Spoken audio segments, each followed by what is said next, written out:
What if I told you that, in a basement office in Lower Manhattan, a small team of economists has been tracking 17 different economic indicators that all point to the same terrifying conclusion?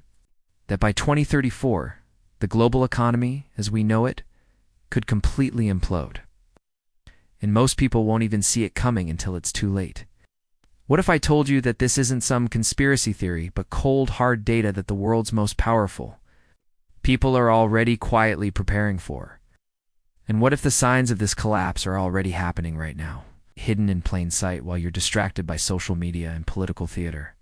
By the end of this video, you'll understand why the next decade could witness the greatest economic catastrophe in human history. You'll discover the bizarre financial secrets that billionaires don't want you to know. And most importantly, you'll learn whether you're ready for what's coming, because the clock is already ticking. Let me paint you a picture. It's October 15th, 2008. Lehman Brothers, one of the most powerful investment banks in the world, files for bankruptcy. Overnight, $613 billion in debt vanishes into thin air. Global markets crash. Millions lose their jobs.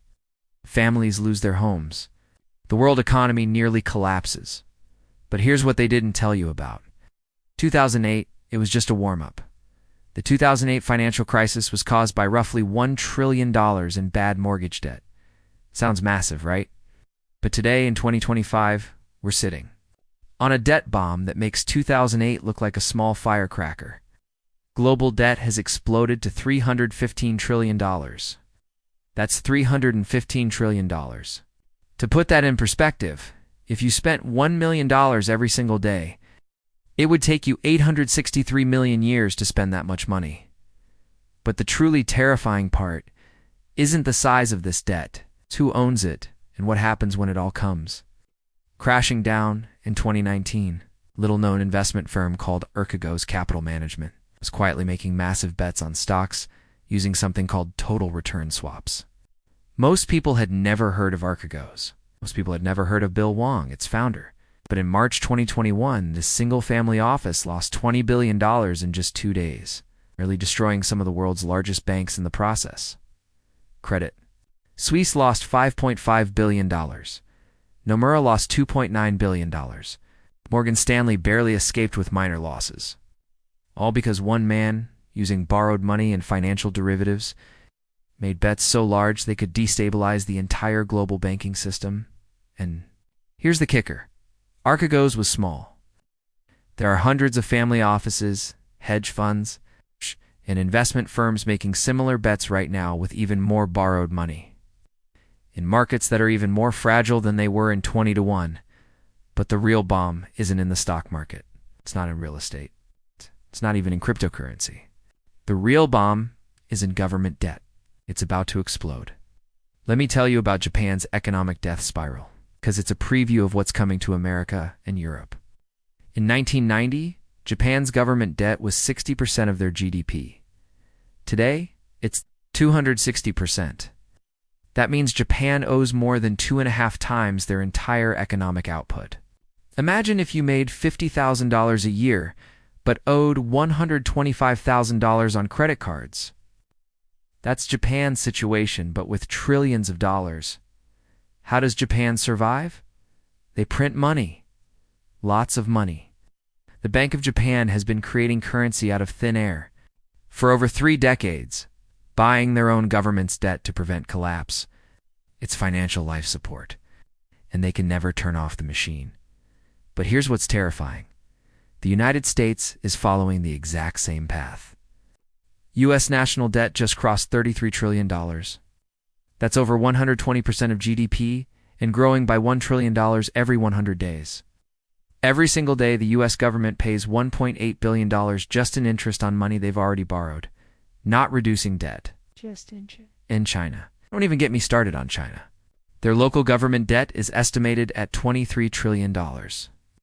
Hidden through shadow banking systems that most analysts don't even understand, when China's debt bomb explodes, it won't just affect China. It'll trigger a global economic tsunami. Now, let me share something that will make your blood run cold. In 2020, during the COVID pandemic, central banks around the world created more money in 18 months than had been created in the previous decade combined. The Federal Reserve alone printed $4.5 trillion. The European Central Bank printed $3.2 trillion. The Bank of Japan printed $2.1 trillion. Where did all that money go? Here's where the story gets really dark. Most of it went to financial institutions, who used it to buy stocks, bonds, and real estate. Asset prices exploded. Stock market hit record highs while millions of people lost their jobs. Real estate became so expensive that entire generations can't afford to buy homes. The wealth gap between rich and poor became the largest in human history. But that's not the worst part. The worst part is what happens when this artificial money system finally breaks down. Picture this scenario. It's 2029. The U.S. Treasury needs to auction $2 trillion in new bonds to fund government operations and pay interest on existing debt. But for the first time in modern history, there aren't enough buyers. Foreign governments are selling U.S. dollars instead of buying them. Domestic banks are too overleveraged to purchase more government debt. Pension funds are already drowning in treasury bonds that are losing value due to inflation. The auction fails within hours. Interest rates on government debt spike from 5% to 12%. The cost of servicing America's debt doubles overnight.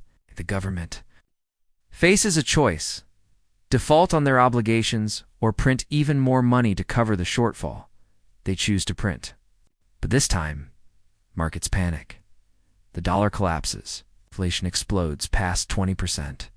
Supply chains break down. Social unrest erupts as people realize their life savings have been wiped out by currency debasement. This isn't science fiction. This exact scenario has played out in dozens of countries throughout history: Argentina, Venezuela, Turkey, Lebanon, Germany in the 1920s.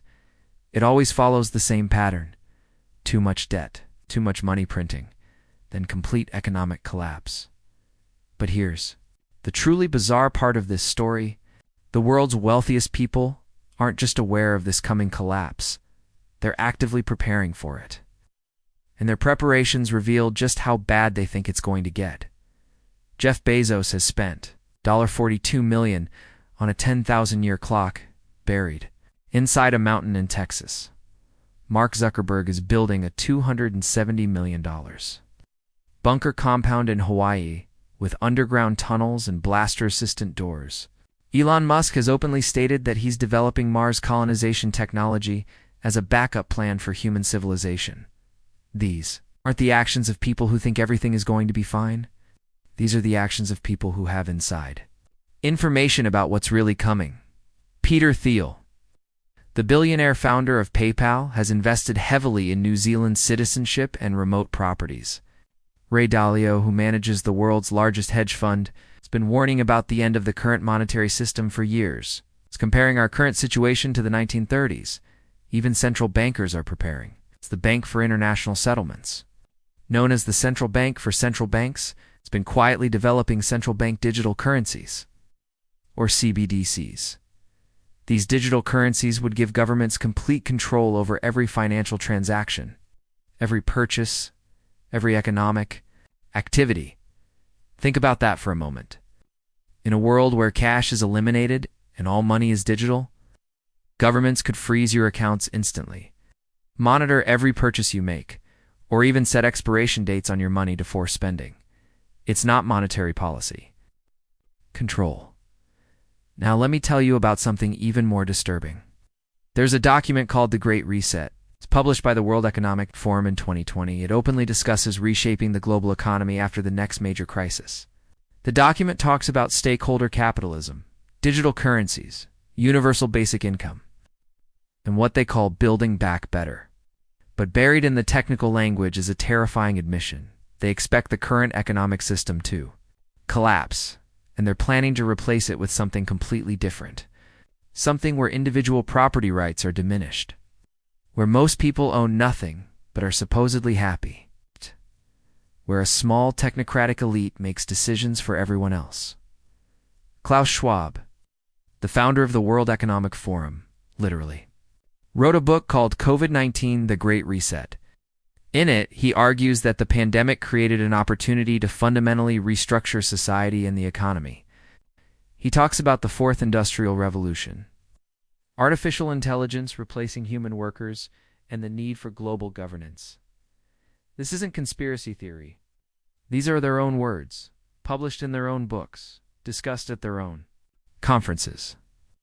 The world's most powerful people are openly planning for the collapse of the current system and its replacement with something that serves their interests. It's not yours.